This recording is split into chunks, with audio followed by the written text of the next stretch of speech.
On today's episode, I'm going to be making a button-up shirt, and I'm using this pattern from a previous button-up shirt that I dissected, and I'll be using this cotton fabric right here. I have perhaps about 2.5 yards sitting on this table, but I'm pretty sure I won't be using all of it. But I just want to walk you guys through my process in case you want to make yourself a button-up shirt. In the future, I may release a pattern of my own for this. But for now, if you happen to have a button-up shirt that you really like, that you don't mind pulling apart, you could always just use your seam ripper, pull it apart, and use that as your pattern. I have been using this as a pattern for quite some time now, and it has never failed me yet. I have the collar, I have the collar stand, I have the pocket, I have the sleeves. I kept one of the sleeves long and I have one of the sleeves short. I have the front, the back, and it even shows the placement for the pocket.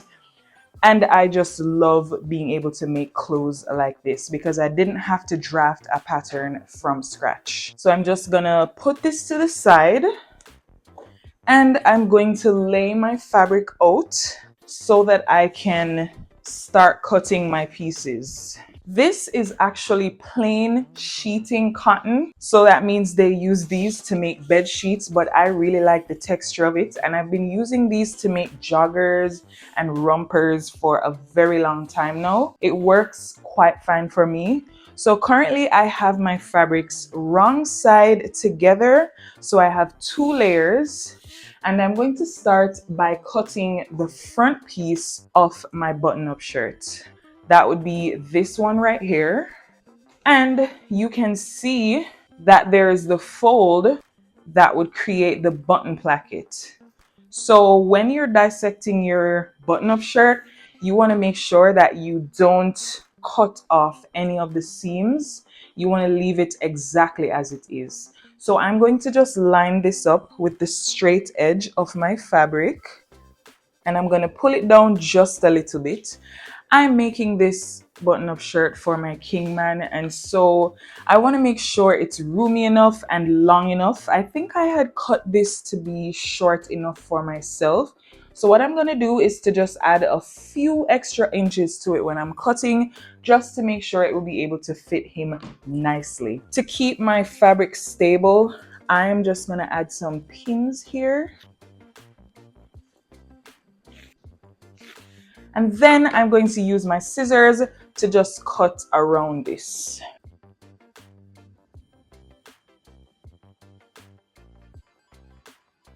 To make sure I get these folds accurately when I am working on my shirt, I'm going to retrace the line from here onto my fabric.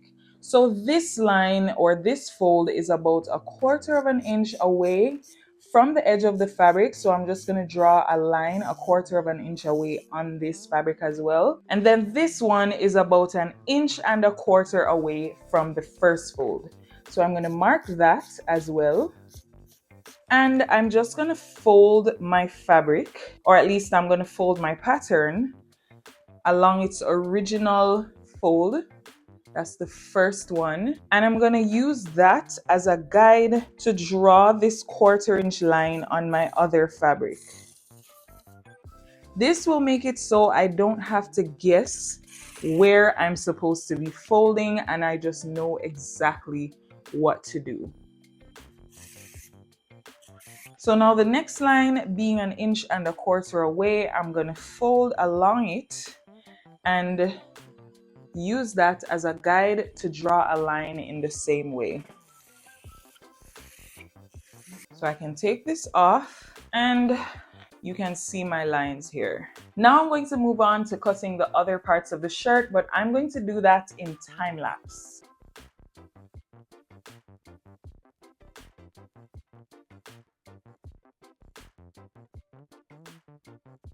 On your sleeve, you want to make sure that you indicate the front on both layers of fabric, so that way when you're matching your sleeves to your shirt, you won't get that confused. When you're done cutting your sleeves, you can fold them together like this and check to make sure that they match. If they don't, at this point, you can go ahead and make them even. So mine aren't entirely even. I'm just gonna fix that right now. Same thing goes for down here.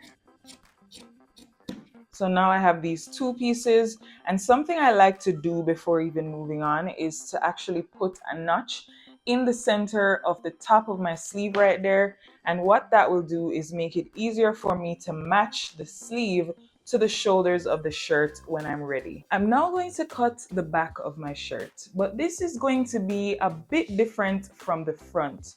So this part here should be placed on the fold of the fabric that we're going to cut right now, because this is the center back, and the back of shirts are usually continuous rather than it being two parts like the front. So I'm just going to fold my fabric like this, and I'm going to place this part of the shirt on the fold like this. What that's gonna do is make it so that when I'm done cutting and I unfold this, it's gonna be one big thing rather than it being two separate pieces. And because I had added some extra inches down here on the front piece, I have to do the same thing on this piece as well. I'm also gonna add a few extra inches over here and at the armhole, because like I said, I'm making this shirt for my king man and I want it to be able to fit him nicely.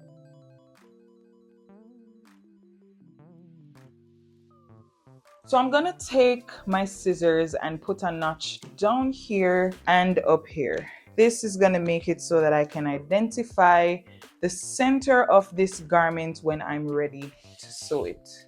Now all I have to do is to cut out these smaller pieces, the collar stand and the pocket. So I'm gonna take this piece of fabric right here, fold it in half, and then fold it another time and cut. For the pocket, I'm just gonna have my fabric flat like this, and I'm going to place my pocket on top of it. I'm going to cut around it. I got this button-up shirt from a thrift store in New Jersey, and I don't think I paid more than $5 for it. I literally wore it until it looked washed out and not so good anymore. And so it was easy for me to just dissect it and turn it into a pattern.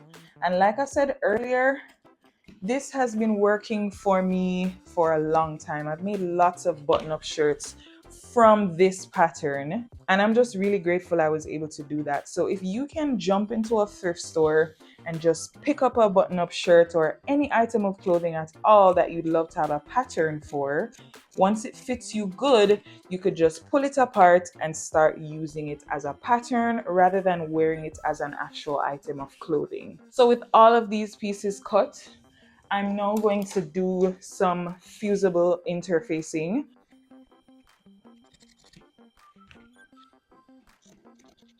Now I can press this fusible interfacing onto the wrong side of my fabric.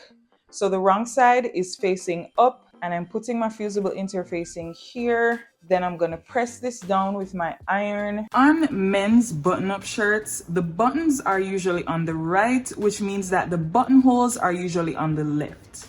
So I'm going to be taking a piece of fusible interfacing that's the same width as this area right here, which is about 1.5 inches. And I'm going to press this on the wrong side of that, but I'm doing it on the left side of the shirt because that's where the buttonholes are going to go. And the reason why I'm doing this is to create extra reinforcement so that the buttonholes can have a steady foundation. This would be my left side and this would be my right side. So I'm just gonna turn this one over and put this on top of it, then press it down.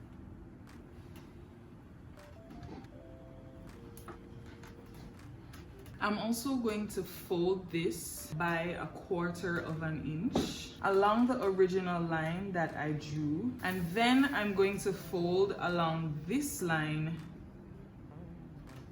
and press again.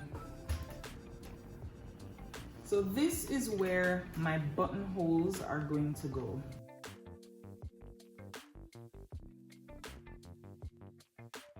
I'm going to sew the front pieces of my shirt by stitching along the edge here as well as this part to make my stitches fall on top of this fold right here. So I'm essentially stitching my lines 1 inch apart from each other.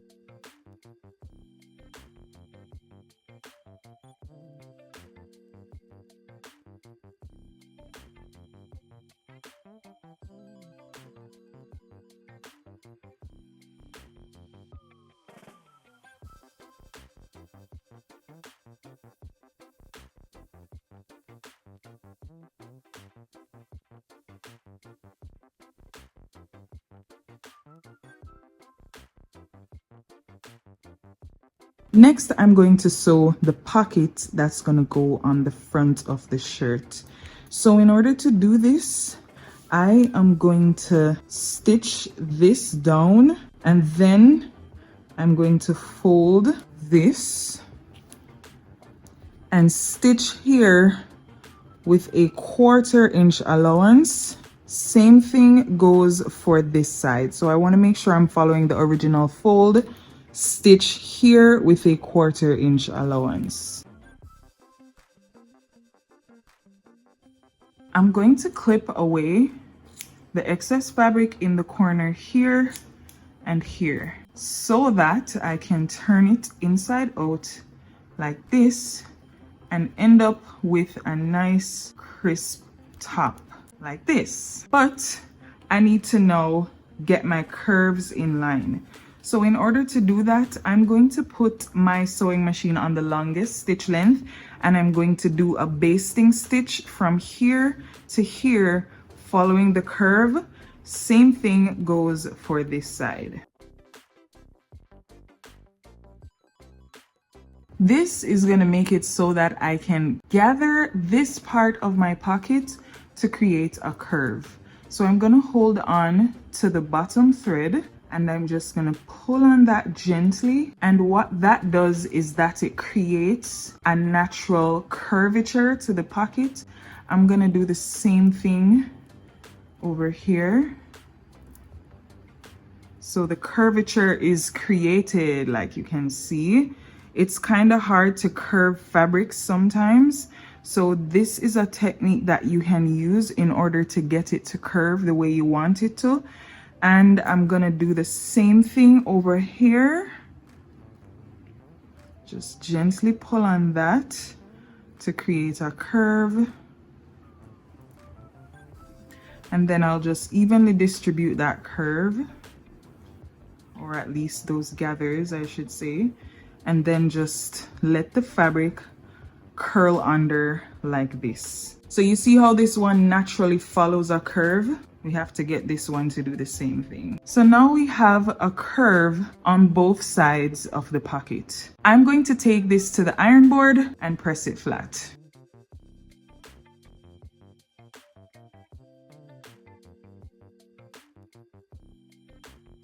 Now that I'm done pressing, I can actually cut away these threads because those are obviously going to look very messy if I should leave them. Then I'm just gonna turn my pocket over and give it one more press. Of course, you can always do like a square edge pocket.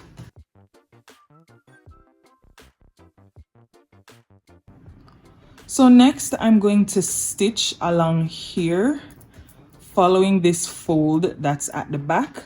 And then I'm going to find the placement for my pocket on the front of my shirt and stitch it on.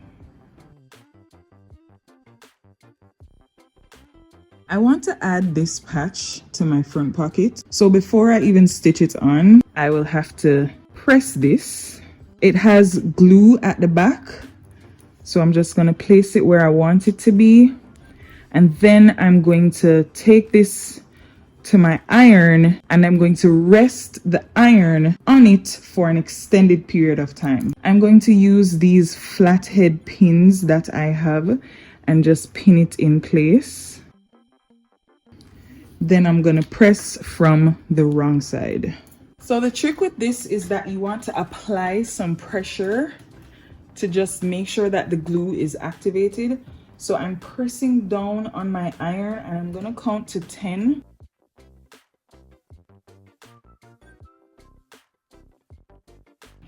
Take it off, and the glue has pretty much been activated. So I'm going to take my pins out, and you can see that it is stuck in place. But without my pins being there, I'm going to give it another 10-second press.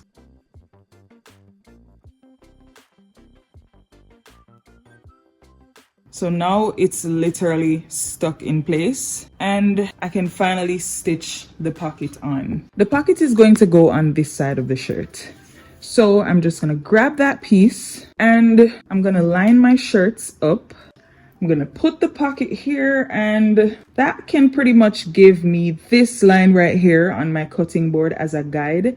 And this cutting board comes in so handy. It's from ericajane.co.uk. So you can check her out if you want to buy this cutting board. So I'll just bring this over to here, and I want to make sure that I have the right placement from this stitch line. So I'm going to measure, and I see that it's 1 3/4 of an inch away from the stitch line. So I'm going to make sure that it's the same on my shirt, 1 3/4 of an inch.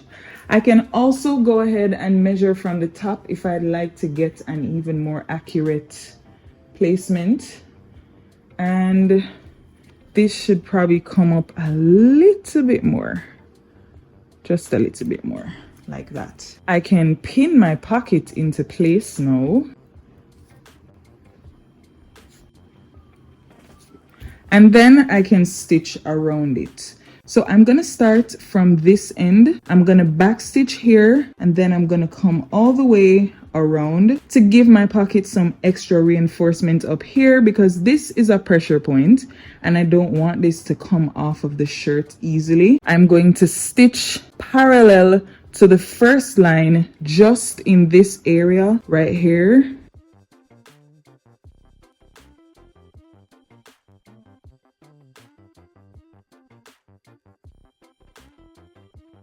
So this is the back of my shirt, and because I'm going to do a French seam here, I'm going to put the front wrong sides together with it. So that means I need to flip this over and then put my shirt on top of it, wrong sides together. So one goes here, and then the other one goes here. And I'm going to sew with a 1/8 allowance.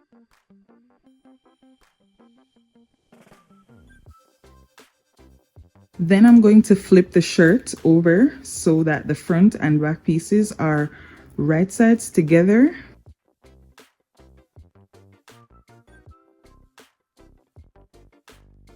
And I'm going to sew along here with a little bit more than a 1/4 inch allowance.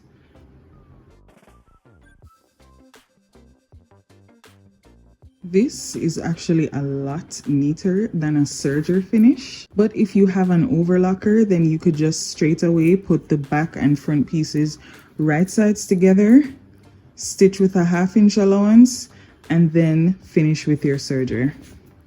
But I just decided I would do this because it's been a while since I've done any sewing projects with a French seam. I'm going to top stitch my shoulder seams.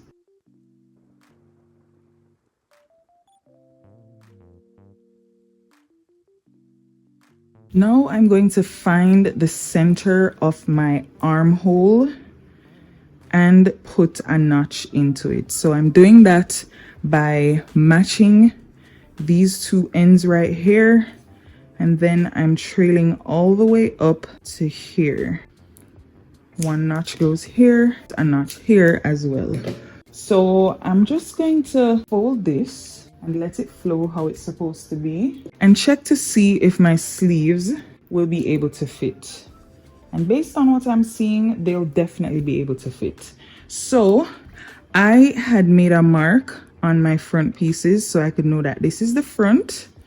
So I'm gonna just take this piece, and because I want it to be right sides together, I'm going to use the notch that I created earlier. And this is the front of the sleeve. This is the front of the shirt. So I'm going to open my shirt out like this. Match the notch from my sleeve to the notch from my shirt and pin.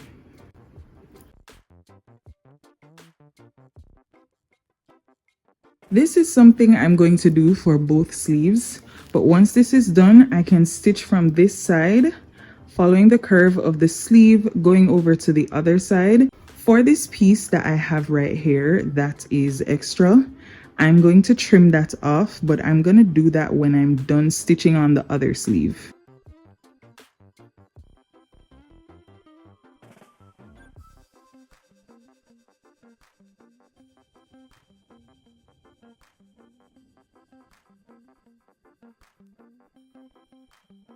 I pressed my armhole seams to get them nice and flat, and now I'm going to turn the front and back of the shirt right sides together.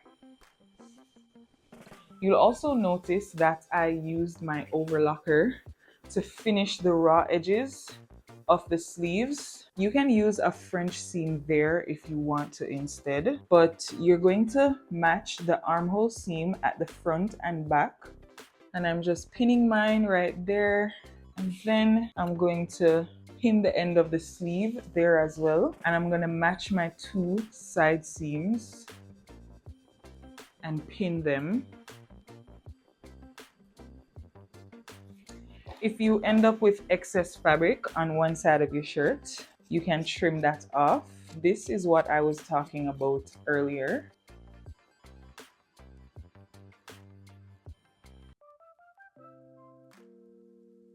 And now I can sew my shirt together at the side seams. I finished my seam right here using my overlocker, and I also did the same thing on the hem. So now what I'm going to do for maximum neatness is to press this seam.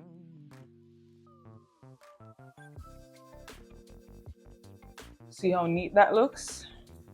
In comparison to this one that looks all fluffy. So you'll just lay it flat on your iron board and press.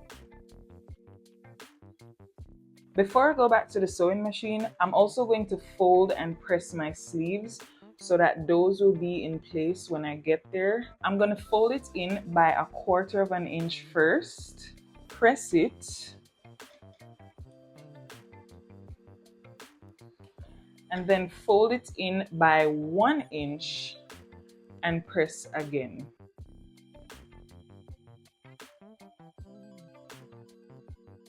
Same thing over here, and you might find it easier to actually do it on the wrong side because you have more visibility as to how much you're folding.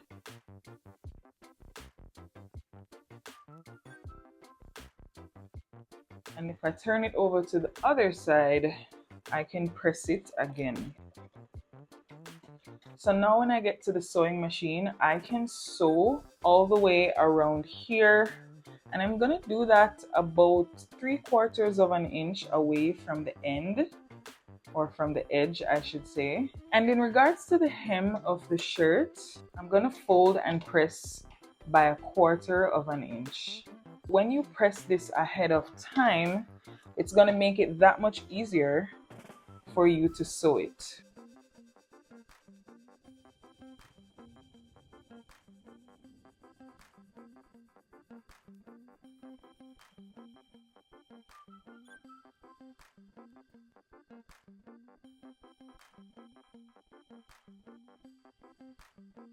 I am going to do a Mandarin collar. I'm going to fold this in half, cut a notch at the top and at the bottom.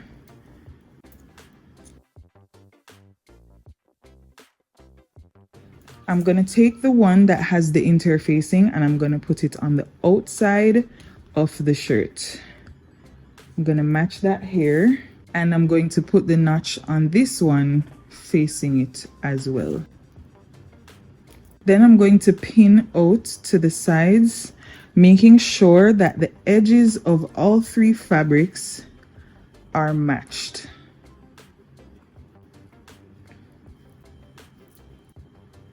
And then when I get down here, I'm gonna just bring this in line as well and put one last pin.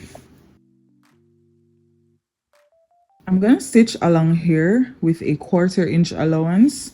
And when I get to this part, I'm going to sew along the edge of this, following the curvature of my collar.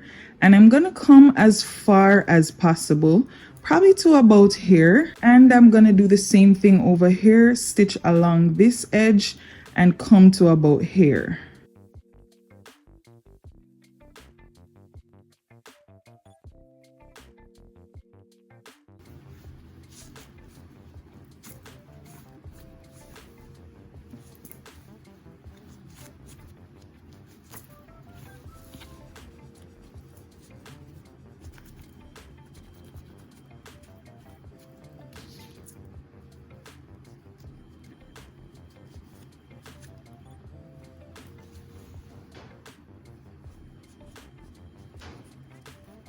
At this point, I'm going to press right here on my collar stand, and then I'm going to turn these parts in by 1/4 of an inch, press them as well, and then top stitch all around the collar.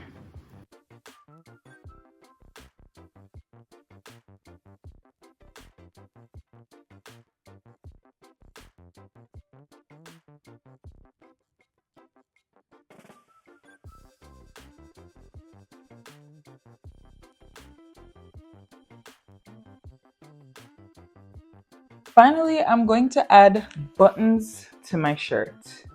This is the left side, so this is where the buttonholes are going to go. And this is the right side, so this is where the buttons are going to go. But I'm going to install my buttonholes first, and then wherever my buttonholes fall, I will put buttons beneath it. First, we need to have a button and a buttonhole up here. That way the collar can be closed. I'm going to put another one about 2 inches below it.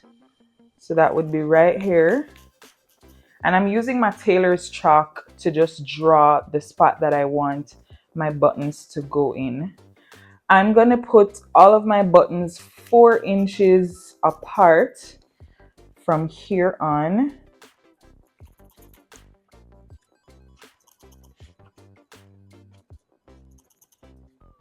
And this will be the last button. So in this case, I'll be needing 1, 2, 3, 4, 5, 6, 7 buttons. I'm going to be using these buttons. To sew a buttonhole on the Singer 4423 sewing machine, you're going to take this attachment piece right here that's going to come with your sewing machine, and you're going to bring this piece back. Put your button right here and then close it. But you pretty much just want to bring this back until your button is locked in position there. And what this will do is give you an accurate size when it's stitching a buttonhole. So we're gonna now attach this piece to the sewing machine. Put it under here and drop your presser foot on that bar. Then you're going to raise it back up. Bring your threads over to the side, and then you're going to pull this piece down that says push. You also want to make sure that you push it back like this. So this is something you have to do at the beginning of every buttonhole. You have to push this back. Put your sewing machine on this setting, and for the stitch length, you want to make sure that it's here. Stitch width, I have mine on 4, and this dial on the side right here can also be used to adjust the width of your buttonhole. I have mine in this position, as you can see. When you start a new buttonhole, your machine is going to sew from here to here. This means that you have to position your needle right here when you begin. Not here and not down here. You have to put it right here when you begin. So I'm going to check to make sure that my needle is falling at the beginning of the line that I drew, which is about here, because you're going to see like a tiny space right here that you can look through. Then I'll lower that and I can start stitching.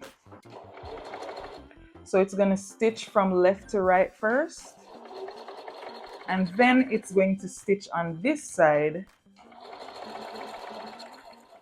Then when it gets to the back there, it's going to stitch from left to right again. Then it's going to start coming back. And because we put the button in the back, it knows exactly what distance to stop at. So then when it gets down here, it's going to do another left and right stitch to finish where it started. And now it's doing that, and I can actually take my fabric out. That right there is a freshly stitched buttonhole. Sometimes these stitches will be a little bit loose, and if you want them to be closer, all you have to do is to just apply a little pressure to your fabric so that it doesn't stitch with so many spaces.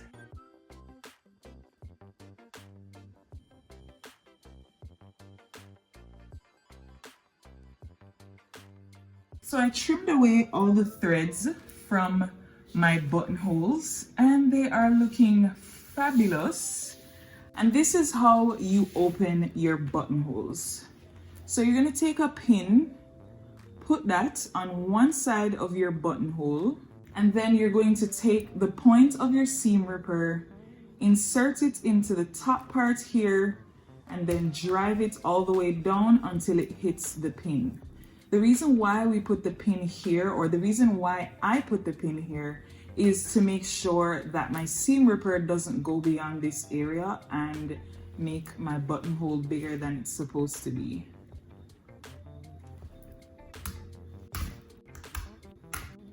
And then for the final buttonhole, which is up here, let's do the same thing. It's much thicker up here because of the interfacing, and now I can find the placement for each of my buttons. To find the placement for my buttons, this is what I like to do. I'll overlap the piece that has the buttonholes over the piece where the buttons will go. And then because my buttonholes are already open, I would just slide my tailor's chalk in there and just draw a little mark. And I will know that in the center of that mark is where I will put my buttons.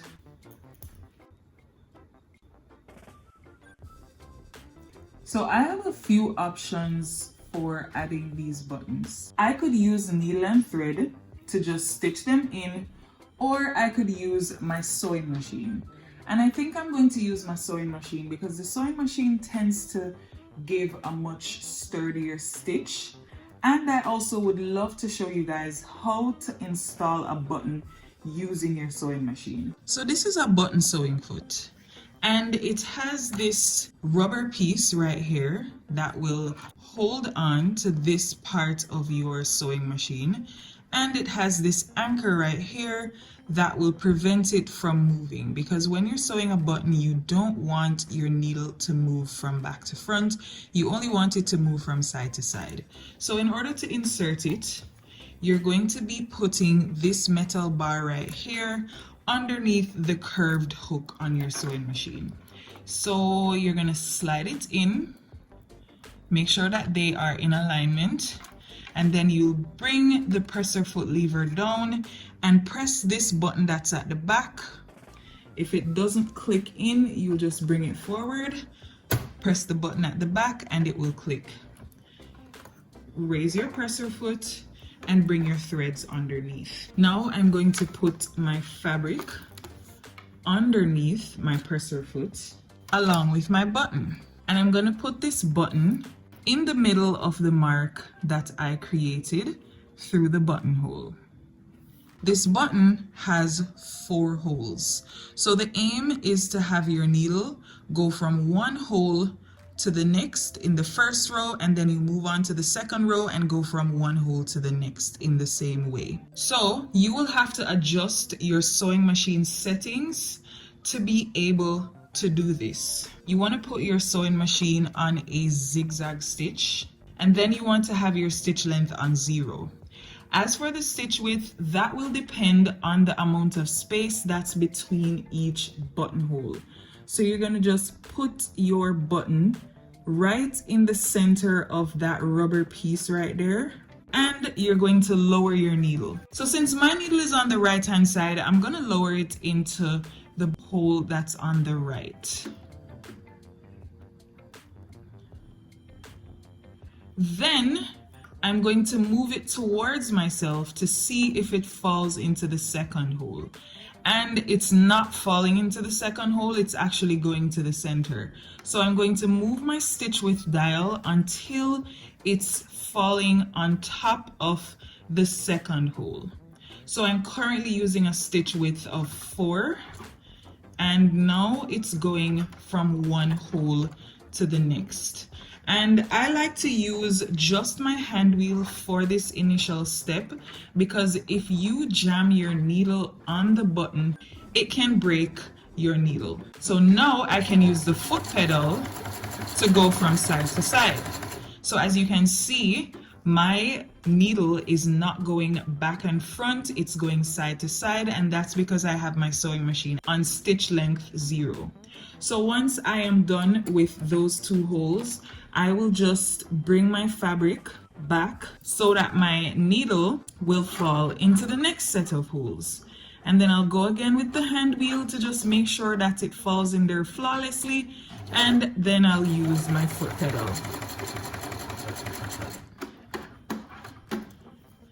I can release this and cut my thread. So this is what the button looks like. Very neat.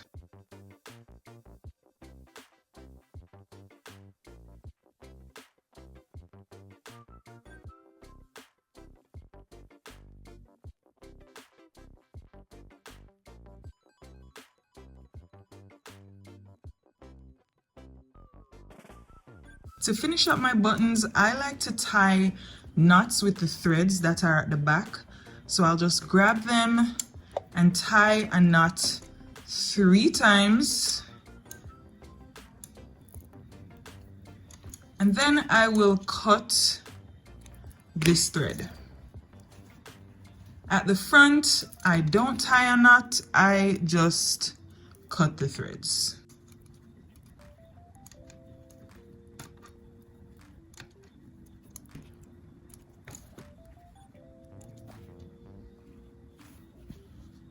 Here's the end result of my button-up shirt. I absolutely love it. If you enjoyed this tutorial, give it a thumbs up and subscribe to join the So Quaint tribe. Thank you for watching, and I will see you in the next one.